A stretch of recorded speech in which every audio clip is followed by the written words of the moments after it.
Riley. Can you tell us how do you feel after, big weekend and a big sort of reward for that? Yeah, it was really good to get the win, obviously first off, and to be picked, I guess, round one as well was another thing that I was striving for coming into this pre-season. So really honoured to be, I guess, selected as this week's round one rising star.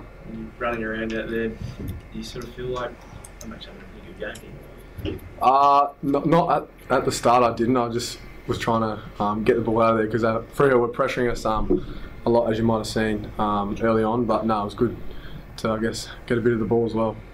What does it do for you confidence-wise? You've only played a handful of games and involved in AFLX, and as you say, round one selection. Confidence-wise, you look back at this as a reference point going forward?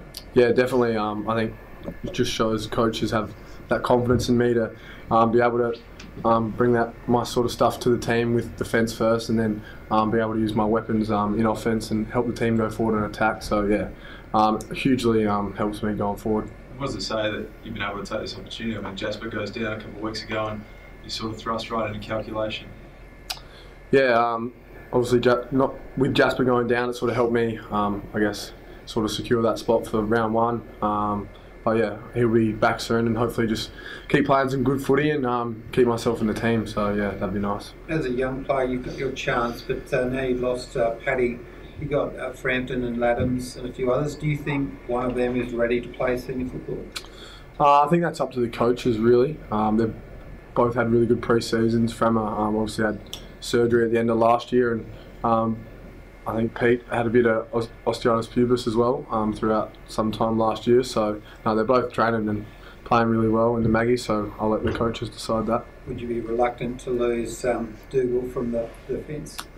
It probably would hurt us, as you saw he had 22 spoils on the weekend, so especially in the air with probably Buddy this week. But if that's where he has to play for the team, I'm sure he'll do his job. The last couple of years, Riley, has it been a tough year? Around the mark, you only played, I think, maybe 4 games before this year. Has it been tough being a player when you see blokes you get drafted with, they might have played almost sort of 50 games by now? Is that sort of tough biding your time in the twos?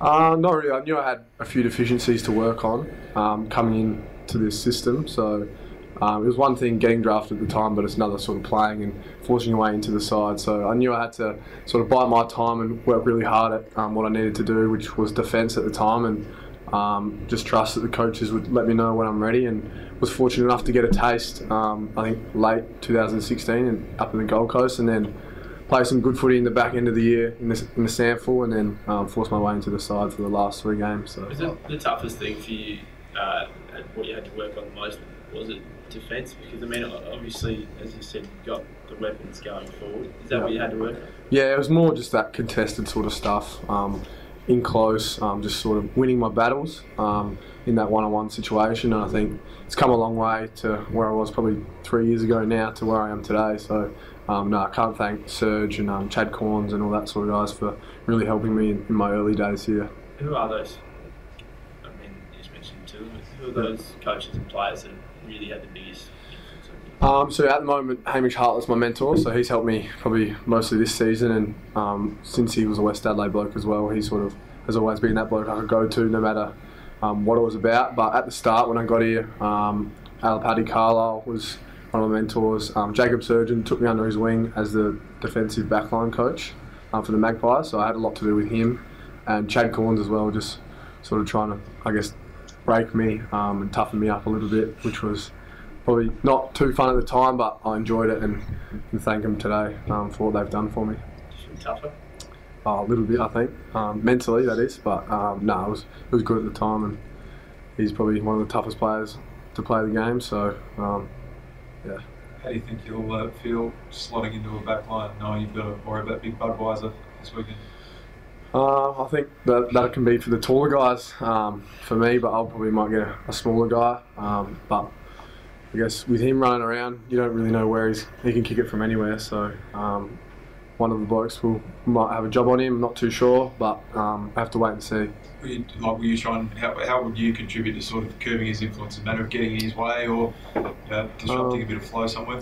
Yeah, probably try and stop the influence coming higher up the ground, because he probably brings that them that big focal target, and they also have a few smaller guys around the ground that can crumb really well. And you see what Luke Parker can do on the weekend with that bicycle kick. So we sort of got to be ready for anything. But yeah, really help out in the air, which Dougal will probably do with those 22 spalls. But just for us, just to lock down and support the ground. Yeah. Notice he had a lot of tackles against West Coast as well. So being someone that's running and distributing off halfback, yeah, you've now got to be wary of him trying to poleaxe you at the same time. Yeah, that's right. Hopefully I can get around him a couple of times. But yeah, the big fella probably might get a few of us every now and again. But that's footy. So Sydney did really well at isolating Buddy one-on-one and making West Coast really accountable for him as a defence.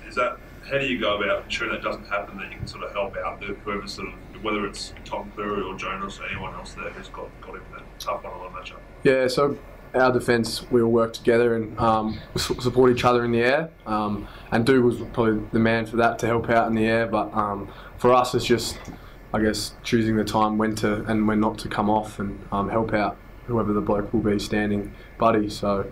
And the rest of us, yeah, just get our jobs done and work together as a unit. So that's how we'll attack it, I think. Players are aware of the fact that most people will be more convinced of you as a top 4 challenger if you're consistently beating the top sides, not just the likes of Freo.